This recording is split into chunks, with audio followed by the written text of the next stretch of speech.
Well, good day, YouTubers, and thank you for tuning in to today's very different video on YouTube. The reason why I bought this fuchsia plant upstairs is because I've actually had some very troublesome faults with the fuchsia plant not blooming or not flowering, and there's actually quite a lot of problems so far going around here. I've actually made some decent trimmings around the plant.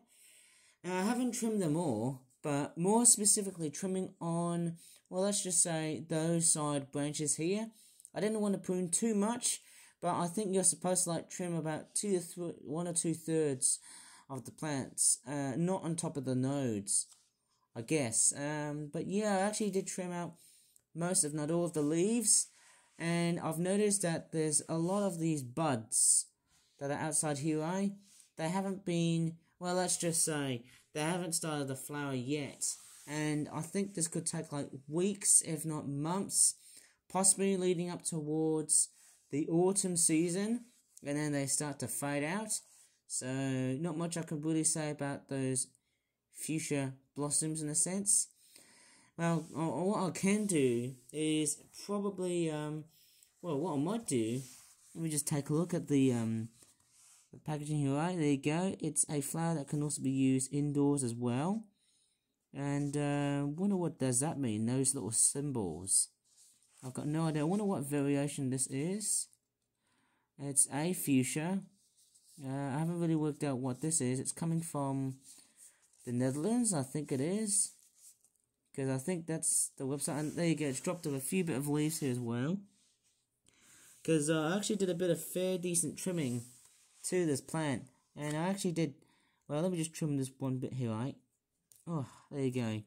I actually did a bit of fair maintenance on this plant. I did a fair bit of trimming so that the plant can regrow some more new.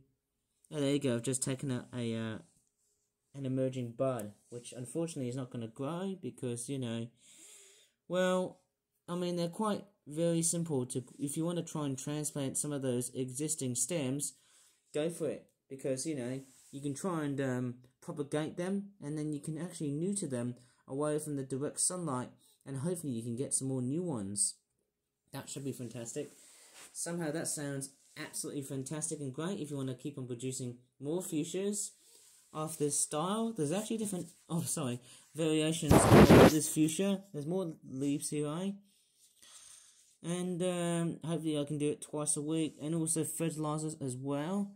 It has kind of grown so much, so what I did, in order to try and basically make it look like as it's starting to look like as it's a bit decrepit and trying to rebound its growth season procedure, of course, I might take out this one here, because this one's also, oh, oops, sorry about that.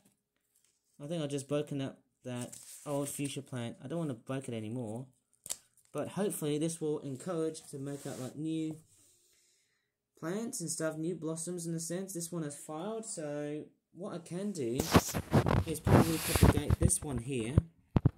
And you know, it's funny, I mean, I don't know why am I trying to kill this dead plant, but hopefully I can try and plant it in a safe spot. Maybe I can try and propagate this flower in a different spot, and hopefully these little blossoms shall start to regenerate, hopefully as a separate plant. Anyways, I might as well probably leave it here, because I've got a lot of those leaves here. I'm going to transplant and actually propagate all of these little fuchsia thingies. Maybe I can try and propagate them into somewhere else, maybe with a bit of compost and stuff, and, you know, prevent them dying, of course, too. So that should hopefully somehow make things a lot more easier in the first place than what I've actually expected. So yeah, I'll see what I can do to try and combat and alleviate this problem in a very fast and simple way. And I might probably leave it in a separate video to do a bit of updates. And in the meantime, I've actually got a lot of those dead leaves, and this is what I've been doing in my room so far. I mean, I'm not killing the plant or anything, but also I might show you a bit of a bonus as well too, because actually there's a lot of daisy stems here as well, and also try to trim just a bit of this, but I might as well keep a lot of those stems because I think they'll be fairly useful for propagation procedures and stuff. And I mean, there's no seeds for fuchsias, but you can obviously, you know, try and regrow them. You know, try and regrow all of those little dead stems and make them into like newly freshly grown plants. That's what's very good about them.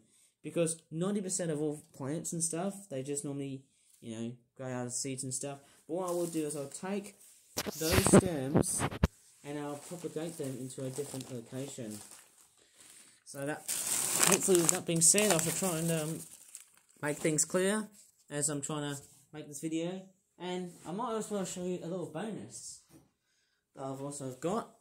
It's this amazing daisy flower right here. It's an amazing bouquet. I've made this for my dad's birthday. There you go. I've created this, and I actually went to the reservoir yesterday. Although they're starting to wilt, hopefully there could be great blossoms. Somehow I bet the bees will love this too. But it's now turned into a fairly cheap and fairly simple flower bouquet. I mean, how awesome is that? Anyways, I might as well leave this video here. Sorry about the destruction of that accident of that big fuchsia branch. But I'll try and transplant it in another time. So please do this video, like, subscribe for more for that videos in the future. And as always, thanks so much for watching and bye for now. And it's freezing cold. Bloody hell.